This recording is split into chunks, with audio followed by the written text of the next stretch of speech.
Officials are working to offset a large deficit in Columbia Public Schools, and that could mean more money out of taxpayers' pockets. The school board met this morning and learned officials overestimated funds from the state by more than $1 million.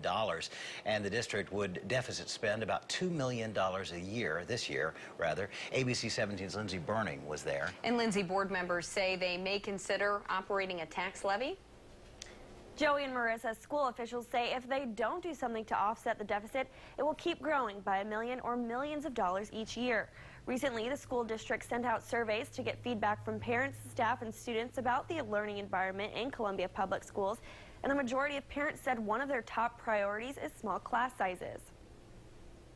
While we feel like we've made great improvement in class size, it still continues to be of a concern, because when class sizes get better, it makes it more difficult to provide one-to-one feedback to kids, which then lowers probably our people's feelings about whether or not we've got high-quality teachers in a nurturing environment. The board says a tax levy may be the solution for hiring more teachers to have smaller class sizes. Stiepelman says a survey will help the district make smart financial decisions for the following school year. It will help us as we make budget decisions on programs, or whether or not budget decisions on, like, well, then do we deficit spend more to hire more teachers to reduce class size, or do we a year from now ask our community to consider a tax levy so that we can hire more teachers, because that will help us reduce class size. Linda Quinley, the CPS Chief Financial and Chief Operations Officer, says the district can't change the amount of money it receives from the state, but it can change local revenue coming into the schools with sales tax and property tax to offset the deficit. Unlike other businesses, we don't get to raise our prices or raise our rates because we don't charge anything.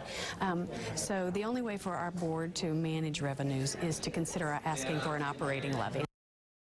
Now, today was only in the first stages of discussing that possibility of the tax levy. The school board says they plan to talk to the community to get feedback first before taking it to a vote.